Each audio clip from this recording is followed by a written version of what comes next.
అబ్బో ఇక్కడ కేజీ చీరలు కొంటే అర కేజీ చీరలు ఫ్రీ అంట. మంగళ్య షాపింగ్ మాల్ కేజీల్లో సేల్ టన్నుల్లో ఆనందం. మొదనష్టపు వ్యూహాలకు పెట్టింది పేరైన పాకిస్తాన్ ఈ మధ్య చైనా నుంచి ఓ సబ్మెరైన్ అరువు తెచ్చుకుంది. ఆ సబ్మెరైన్తో భారత్ని భయపెట్టాలనేది దాని ఆలోచన. ఎన్నిసార్లు చావు దెబ్బ తిన్నా పాక్కి బుద్ధి రాదు అనడానికి ఇదే నిదర్శనం. అయితే పాకిస్తాన్ వ్యూహాన్ని మరీ అంత చీప్గా తీసేయాల్సిన పని లేదనేది కొందరి వాదన. ఎందుకంటే ఓవైపు పాకిస్తాన్, మరోవైపు బంగ్లాదేశ్ చైనాతో జట్టు కట్టి భారత్పై కుట్రలు చేస్తున్నాయి అంటున్నారు. అందుకే భారత్ అప్రమత్తంగా ఉండాలంటున్నారు. మరి నిజంగానే పాకిస్తాన్ ఫ్యూజులు తీసే ప్లాన్ ఏదైనా భారత్ దగ్గర ఉందా? Take a look. Bay of బెంగాల్లో పాకిస్తాన్ ముదనష్టపు వ్యూహం. చైనా మేడ్ సబ్మరైన్లతో భారత్ పై కుట్రకు ప్లాన్. పాక్ ఫ్యూజులు పీకడానికి మన నావీ సిద్ధమా? గత కొద్ది రోజులుగా పాకిస్తాన్, బంగ్లాదేశ్ చైనాతో కలిసి ఆయుధ ఒప్పందాలు చేసుకుంటున్నాయి. అలానే రక్షణ రంగంలో పెట్టుబడులు, ఆయుధ మార్పిడి కూడా చేసుకుంటున్నాయి. ఇవన్నీ కూడా భారత్ పై కుట్ర కోణంలోనే సాగుతున్నాయని సందేహాలు సాగాయి.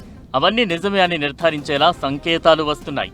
ఏప్రిల్లో చైనా పాకిస్తాన్ కు ఓ సబ్మెరైన్ పంపింది.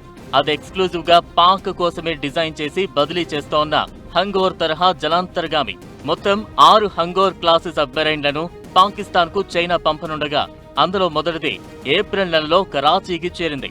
చైనా నుంచి కొలంబో మీదుగా కరాచీకి వచ్చిన ఈ సబ్మెరైన్ బంగాళాఖాతంలో పాక్ ఉనికిని చాటుతుందంటూ ఆ దేశం ప్రకటించింది. ఈ ప్రకటనను భారత్ సీరియస్ గానే తీసుకుంటోంది. ఎందుకంటే 1971 యుద్ధం తర్వాత తొలిసారిగా పాకిస్తాన్ బే ఆఫ్ బెంగాల్లో తన సబ్మెరైన్ ను ప్రవేశపెట్టింది. సబ్మెరైన్ల ద్వారా భారత్ తూర్పు తీరంలో తన పాగా వేయాలనేది పాకిస్తాన్ ప్లాన్. అయితే అదంత సులభమైన పనేం కాదని పాక్ కూడా తెలుసు. ఎందుకంటే ఐఎన్ఎస్ మహేంద్రగిరి అనే ఓ అరవీర భయంకర యాంటీ సబ్మెరైన్ షిప్ ను భారత్ సముద్ర జలాల్లోకి వదిలింది. పాకిస్తాన్ దిగుమతి చేసుకున్న చైనా సరుకు హంగోర్ క్లాస్ సబ్మెరైన్ ఎలా పనిచేస్తుందంటే ఇందులో ఎయిర్ ఇండిపెండెంట్ ప్రొపల్షన్ సిస్టమ్ ఉంది. దీంతో సబ్మెరైన్ దాదాపు 20 రోజుల వరకు సముద్రంపైకి రాకుండానే ప్రయాణం చేయగలదు. నిశ్శబ్దంగా తన పని తాను చేసుకోగలదు. అరేబియా సముద్రం దాటి బంగాళాఖాతం వైపు కూడా తమ నావికా దళ ప్రభావాన్ని చూపాలనేది పాక్ తాపత్రయం. భౌగోళికంగా పాకిస్తాన్, చైనా, బంగ్లాదేశ్ మన తీర ప్రాంతం వైపు ఒకేసారి కదలికలను పెంచితే అది భారత నావికా దళానికి పరీక్ష పెట్టేదే అవుతుంది. అందుకే ఈ సబ్మెరైన్ వ్యూహం తాలూకు ఫ్యూజులు ముందే పీకేయాలనేది ఎక్స్పర్ట్స్ మాట. భారత నావికా దళానికి ఉన్న అతిపెద్ద బలం సబ్మెరైన్ వార్ఫేర్.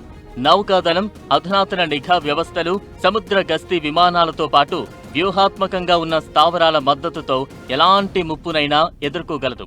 గత కొద్ది కాలంగా జలాంతర్గాముల సమర్థతని పెంచడంతో పాటు ఎప్పటికప్పుడు వాటిని ఆధునీకరిస్తోంది. విశాఖపట్నంలోని తూర్పు నౌకాదళ కమాండ్ కీలకమైన సముద్ర మార్గాలను పర్యవేక్షించడానికి, వ్యూహాత్మక స్థావరాలను రక్షించడంలో ప్రతి నిమిషం గస్తీ కాస్తోంది. అలానే అండమాన్ నికోబార్ ఐలాండ్ లోని ఇంటిగ్రేటెడ్ కమాండ్ సెంటర్ నుంచి మొత్తం బంగాళాఖాతం, హిందూ మహాసముద్రంలోని శత్రువుల కదలికలను పర్యవేక్షిస్తోంది. Satellite surveillance, long range jet fighter సహా అనేక మల్టీ లేయర్డ్ డిఫెన్స్ సిస్టమ్స్ ని ఇక్కడి నుంచే భారత నావికాదళం నిర్వహిస్తోంది. ఐఎన్ఎస్ అరిహంత్ క్లాస్ జలాంతర్గాములపై అణుశక్తితో నడిచే బాలిస్టిక్ మిసైల్స్ ప్రయోగించగలగడం ప్రత్యేకంగా గమనించాలి. ఇవన్నీ కూడా ఒక్క తూర్పు ప్రాంతంలోనే కాదు, ఇతరత్రా వచ్చిపడే ప్రమాదాలను నివారించేందుకు ఏర్పాటు చేసిన వ్యవస్థలుగా చెబుతున్నారు.